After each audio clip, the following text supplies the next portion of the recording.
আসসালামু আলাইকুম developers, welcome to R programming kingdom. তো কি অবস্থা সবার? আশা করি সকলেই ভালো আছেন।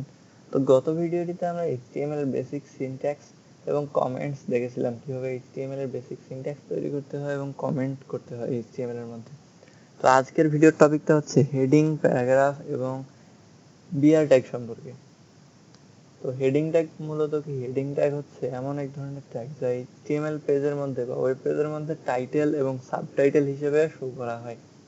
তো এইচটিএমএল ব্যবহার করা হয় কোনো ওয়েবসাইটের টাইটেল এবং সাবটাইটেল শো করার জন্য, বা এটাও বলতে পারি যে হেডিং ফরম্যাটে ট্যাগ শো করার জন্য হেডিং ট্যাগ ব্যবহার করা হয়। তো আমরা যদি একটা এক্সাম্পল হিসেবে কোনো একটা ওয়েবসাইটে যাই, যেমন ধরেন udemy.com, এখানে দেখতে পাচ্ছেন একটা লার্নিং কামস টু ইউ, এটা একটা টাইটেল হিসেবে দেওয়া আছে বা হেডিং টেক্সট হিসেবে দেওয়া আছে। তো তারপর যদি আমরা নিচে যাই, এখানে দেখতে পাচ্ছেন বিভিন্ন ধরনের টাইটেল হিসেবে বিভিন্ন ট্যাগ ব্যবহার করা হয়েছে। এখানে দেখতে পাচ্ছেন এখানে টাইটেল দেওয়া হয়েছে কোর্সের। যখন আমরা টাইটেল শো করতে যাব অথবা হেডিং ফরম্যাটে ট্যাগ শো করতে যাব, তখন আমাদের হেডিং ট্যাগ প্রয়োজন হবে। এইচটিএমএল এর হেডিং ট্যাগ মূলত 6টা রয়েছে: H1, H2, H3, H4, H5, H6। এই 6টি হচ্ছে এইচটিএমএল এর হেডিং ট্যাগ। তো এই হেডিং ট্যাগের মধ্যে ডিফারেন্ট সাইজের জন্য ডিফারেন্ট হেডিং ট্যাগ ব্যবহার করা হয়। অর্থাৎ H1 এর সাইজ সবচেয়ে বড়, H6 এর সাইজ সবচেয়ে ছোট, এরকম সিরিয়াল বাই সিরিয়াল সাইজ বড় ছোট হয়ে থাকে। ওয়েবসাইটের মধ্যে সবচেয়ে ইম্পর্টেন্ট টেক্সট শো করার জন্য ব্যবহার করা হয় H1 ট্যাগ, এবং ওয়েবসাইটের মধ্যে সবচেয়ে কম ইম্পর্টেন্ট টেক্সট শো করা হয় H6 এর মাধ্যমে। অর্থাৎ H1 ট্যাগ দিয়ে সবচেয়ে ইম্পর্টেন্ট এবং H6 ট্যাগ দিয়ে সবচেয়ে কম ইম্পর্টেন্ট টেক্সট শো করতে পারি আমরা। এই 6টা HTML ট্যাগ হচ্ছে প্যাড ট্যাগ। আমরা দেখেছিলাম প্যাড ট্যাগ গুলো যেগুলোর মধ্যে বডি রয়েছে এবং যেগুলো ওপেন করলে ক্লোজিং এর জন্য আলাদা একটা ট্যাগ ব্যবহার করা হয়, সেই সব হচ্ছে প্যাড ট্যাগ। এবং ব্লক লেভেল এলিমেন্ট, অর্থাৎ এইসব ওয়েব পেজ ফুল ওয়েবসাইটটাকে কভার করে। অর্থাৎ আমরা যদি একটা এক্সাম্পল নিই, এখানে শুরু করে এই পর্যন্ত আমাদের মনিটরের স্ক্রিন বা আপনাদের ফোনের স্ক্রিন বা মনিটরের স্ক্রিন যতটুকু ততটুকু, এই পুরো এরিয়াটা কভার করে থাকে এইচটিএমএল এর ব্লক লেভেল এলিমেন্ট গুলো। অর্থাৎ যেগুলো ব্লক লেভেল এলিমেন্ট, সেগুলো এই শুরু থেকে শেষ পর্যন্ত পুরো এরিয়াটা কভার করে থাকে। সেটা আপনার যদি টেক্সট এতটুকু হয় বা এতটুকু যদি হয়, তারপরে পুরো ওয়েব পেজটাকে কভার করে নেবে ব্লক লেভেল এলিমেন্ট গুলো। তো বোঝা গেল ব্লক লেভেল এলিমেন্ট গুলো কি কি। তারপর এটা ইম্পর্টেন্ট হচ্ছে ডকুমেন্টের স্ট্রাকচার শো করার জন্য। অর্থাৎ এইচটিএমএল ট্যাগ গুলো ডকুমেন্টের স্ট্রাকচার শো করার জন্য গুরুত্বপূর্ণ। তো আমরা যদি এটার সিনট্যাক্স দেখি, দেখতে পাচ্ছেন H1 ট্যাগের ভিতর টেক্সট রাখা হয়েছে, H2 ট্যাগের ভিতর, H3 ট্যাগের ভিতর, এসব ট্যাগের ভিতর টেক্সট রাখা হয়েছে। তো আমরা যদি এক্সাম্পল হিসেবে দেখতে যাই, গত প্রোগ্রামটা যদি আমরা ওপেন করি, সেখানে আমরা এখানে H1 থেকে H6 পর্যন্ত ট্যাগ আগে থেকেই লিখে রেখেছি। hello1, hello2, hello3, hello4, hello5, hello6, এই 6টি হচ্ছে হেডিং এলিমেন্ট বা হেডিং ট্যাগ। H1 থেকে শুরু করে H6 পর্যন্ত হচ্ছে হেডিং ট্যাগ। আমরা যদি এটাকে সেভ করে রান করতে যাই, রান করার জন্য আমরা কি দেখেছিলাম, এখানে ডাবল ক্লিক করতে পারি অথবা আমরা পাথটাকে কপি করে পেস্ট করে দিতে পারি ব্রাউজারের মধ্যে। তো পাথটাকে যদি আমরা কপি করি, তো কপি অ্যাজ পাথ করে নিলাম, তারপরে এই ব্রাউজারে গিয়ে যদি আমরা নিউ ট্যাবে গিয়ে পেস্ট করে দিই, তো এখানে দেখতে পাচ্ছেন ব্যাকস্ল্যাশ দিয়ে কিন্তু এখানে পাথটা ডিক্লেয়ার করা হয়েছে এবং শুরুতে এবং শেষে ডাবল কোটেশন রাখা আছে। ডাবল কোটেশনটাকে আমরা রিমুভ করে দেই এবং আমরা যখন যে কোনো ব্রাউজারে ডিসপ্লে করার জন্য আমরা কিন্তু ফরওয়ার্ড স্ল্যাশ ইউজ করব। ব্যাকস্ল্যাশ ইউজ করলে কোনো কোনো ওয়েবসাইটে কাজ করে, আবার কোনো কোনো ওয়েবসাইটে কাজ করে না। তাই আমরা ফরওয়ার্ড স্ল্যাশ ইউজ করব এইসব ওয়েবসাইট ডিসপ্লে করার জন্য। অর্থাৎ এইচটিএমএল এর পেজ ডিসপ্লে করার জন্য আমরা ফরওয়ার্ড স্ল্যাশ ইউজ করব। ফরওয়ার্ড স্ল্যাশ যে কোনো ওয়েবসাইটেই কাজ করে। তো এখানে দেখতে পাচ্ছেন H1 দেখতে পাচ্ছেন সবচেয়ে বড়, H2 তার থেকে ছোট, তার থেকে ছোট, তার থেকে ছোট, এবং H6 সবচেয়ে ছোট এবং H1 সবচেয়ে বড় হিসেবে ডিক্লেয়ার করা হয়। অর্থাৎ হেডিং ট্যাগ ব্যবহার করা হয় কোনো ওয়েবসাইটের টাইটেল শো করার জন্য বড় আকারে, অর্থাৎ বোল্ড আকারে এবং বড় আকারে টাইটেল শো করার জন্য। তো বোঝা গেল ব্যাপারটা। তো তারপর হচ্ছে কোনো এলিমেন্টের বডির ভিতরে আমরা আরো কিন্তু ট্যাগ রাখতে পারি। অর্থাৎ একটা ট্যাগের ভিতরে আমরা আরো একটা ট্যাগ রাখতে পারি, সেটাকে বলে নেস্টেড ট্যাগ। তো নেস্টেড ট্যাগ মূলত ব্যবহার করা হয় একটা এলিমেন্টের ভিতর আরেকটা এলিমেন্টকে রাখার জন্য, অর্থাৎ একটা ট্যাগের ভিতর আরেকটা ট্যাগকে রাখার জন্য। এক্সাম্পল হিসেবে যদি আমরা H1 ট্যাগটাকে মনে করি, তো H1 ট্যাগটার মধ্যে যদি আমরা আরেকটা ট্যাগ রাখতে যাই, H1 ট্যাগের মধ্যে মনে করেন কোনো টেক্সট আছে, তার মধ্যে আরো একটা ট্যাগ যদি রাখতে যাই, স্প্যান ট্যাগ ধরেন, স্প্যান ট্যাগ কিভাবে ব্যবহার করে পরবর্তী ক্লাসে আমরা দেখব।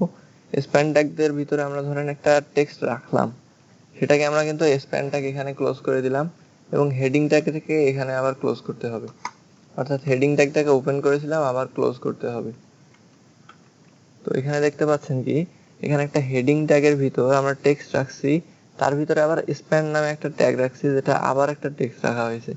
অর্থাৎ আমরা একটা ট্যাগের ভিতর আলাদা করে আরেকটা ট্যাগ রাখতে পারি, সেটা এখানে বোঝানো হয়েছে।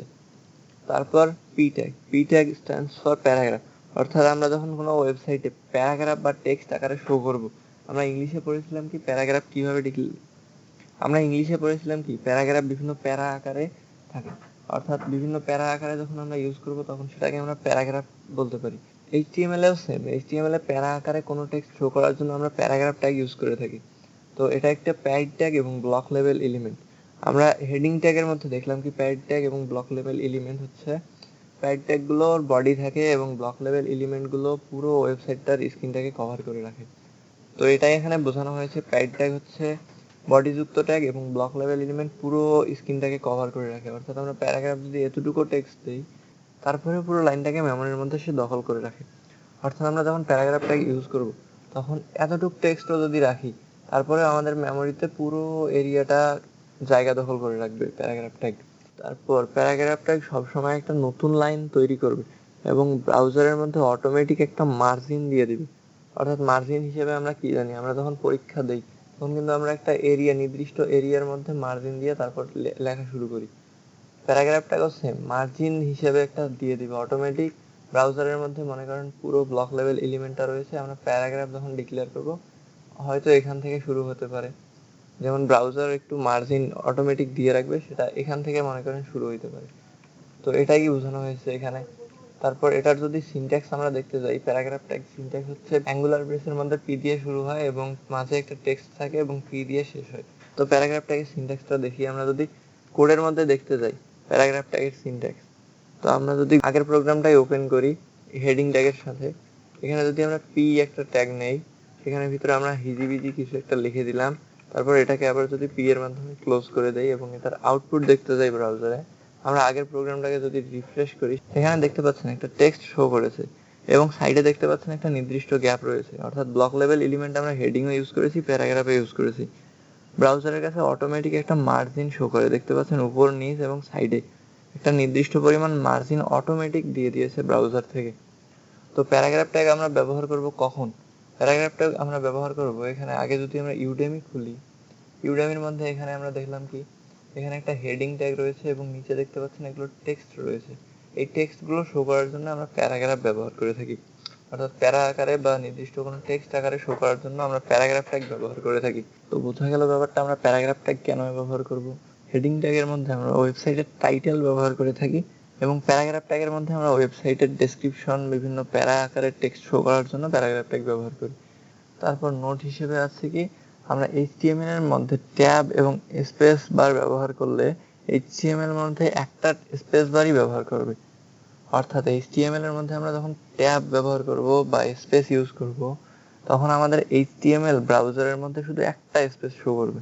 তো আমরা যদি এটার এক্সাম্পল দেখতে যাই, আগের প্রোগ্রামটা যদি আমরা ওপেন করি, এখানে দেখতে পাচ্ছেন একটা প্যারাগ্রাফ দিলাম না এখনই, তো আমরা এখানে বিশাল বড় একটা টেক্সট রাখলাম, এখানে দেখতে পাচ্ছেন বিশাল বড় একটা স্পেসও দিলাম। তো টেক্সটের মাঝে একটা বিশাল বড় স্পেস যখন দিব, আমরা যখন এইসব প্যারাগ্রাফ এবং হেডিং ট্যাগের মধ্যে বিশাল বড় স্পেস দিব, সেসব ব্রাউজারের কাছে ইগনোর হবে এবং শুধু একটা স্পেসই শো করবে। এখানে দেখলাম এতটুকু টেক্সট, আমরা যদি রিফ্রেশ করি এখানে দেখতে পাচ্ছেন বিশাল বড় একটা টেক্সট রয়েছে যেটা দিলাম, তারপর একটা সিম্পল সিঙ্গেল স্পেস রয়েছে। আমরা দেখতে পাচ্ছি এখানে একটা বিশাল বড় টেক্সট যেটা এখনই লিখলাম সেটা শো করছে, কিন্তু মাঝে আমরা একটা বিশাল স্পেস গ্যাপ দিয়েছিলাম। অর্থাৎ এখানে দেখতে পাচ্ছেন কত বড় একটা স্পেস গ্যাপ দিয়েছিলাম, সেটার পরিবর্তে এখানে শুধু একটা স্পেসই শো করেছে। অর্থাৎ আমরা ব্রাউজারের মধ্যে যখন প্যারাগ্রাফ হেডিং এইসব ট্যাগ ব্যবহার করব তখন ব্রাউজারের কাছে একটার বেশি স্পেস কাউন্ট হবে না, একাধিক স্পেস যদি আমরা ব্যবহার করি সেসব কাউন্ট হবে না ব্রাউজারের কাছে। তারপর কি রয়েছে, ব্রাউজার ডাজন্ট অ্যাকসেপ্ট এন্টার কি অর লাইন ব্রেক। অর্থাৎ আমরা যখন কোনো ব্রাউজারের মধ্যে আমরা এখানে যে স্পেস দিলাম, স্পেস যেমন ব্রাউজারের কাছে কাউন্ট হয়নি, আমরা যদি এখানে একটা এন্টার ট্যাবও দেই তারপরে ওইটা কিন্তু ব্রাউজারের কাছে কাউন্ট হবে না। তো আমরা যদি এটা রিফ্রেশ করে দেখতে পাচ্ছেন এখানে এন্টার দিয়েছি কিন্তু একটা স্পেস শো করতেছে, এন্টার শো করতেছে না। অর্থাৎ আমরা এখানে পরবর্তী লাইনে কাজটা করলাম, কিন্তু ব্রাউজারের কাছে এটা সেম লাইনেই মনে হয়েছে, যার কারণে একটা স্পেস দিয়েছে, শুধু পুরো লাইনটাকে নেক্সট লাইনে নিয়ে আসে নাই। অর্থাৎ প্যারাগ্রাফ ট্যাগ এবং হেডিং ট্যাগ এইসব ট্যাগের মধ্যে আমরা যখন এন্টার ব্যবহার করব, সেগুলো কিন্তু ব্রাউজারের কাছে ইগনোর হবে। তাহলে আমরা কি করতে পারি পরবর্তী লাইনে নিয়ে আসার জন্য? আমরা কি করতে পারি, আমরা একটা বিআর ট্যাগ ব্যবহার করতে পারি, বিআর ট্যাগ ব্যবহার করতে পারি। এটা কিন্তু একটা আনপেয়ার্ড ট্যাগ। বিআর ট্যাগ হচ্ছে একটা আনপেয়ার্ড ট্যাগ, যেটা পরবর্তী লাইনে নিয়ে আসে, লাইন ব্রেক করে। এখানে দেখতে পাচ্ছি আমরা টেক্সটটা যেটা লিখলাম, তো আমরা যদি এখানে রিফ্রেশ করি, দেখতে পাচ্ছেন এখানে আর নাই, পরবর্তী লাইনে চলে আসছে এখান থেকে টেক্সটটা। তো বিআর ট্যাগের কাছে কি বিআর ট্যাগ ব্যবহার করা হয় পরবর্তী লাইনের টেক্সটটাকে অটোমেটিক নিয়ে আসার জন্য। আমাদের পরবর্তী কনসেপ্টটা ছিল কিন্তু BR tag. BR tag stands for break line, অর্থাৎ আমরা এক লাইন থেকে অন্য লাইনে ব্রেক করে নিয়ে আসার জন্য বিআর ট্যাগ ব্যবহার করি। এটা একটা আনপেয়ার্ড ট্যাগ, যেটা বললাম। বিআর ট্যাগের সিনট্যাক্স আমরা এভাবে চাইলেও লিখতে পারি, অথবা আমরা চাইলে এভাবে লিখতে পারি, যেটা আমরা আনপেয়ার্ড ট্যাগের ক্লাসে দেখেছিলাম। এভাবে অথবা এভাবে যে কোনো একটা লিখলে কিন্তু এটা ক্লোজ হয়ে যাবে। আনপেয়ার্ড ট্যাগ কিন্তু সেলফ ক্লোজ হয়ে থাকে, অটোমেটিক ক্লোজ হয়ে যায়। তো আমরা চাইলে এটাও দিতে পারি, এটাও দিতে পারি, যে কোনো একটা দিলেই আমাদের বিআর ট্যাগ কাজ করবে। তো আজকের ভিডিওটা এই পর্যন্তই। Thanks for watching. বুঝতে কোনো অসুবিধা হলে অবশ্যই কমেন্টে জানাবেন। আজকের মতো এই পর্যন্তই। Good night.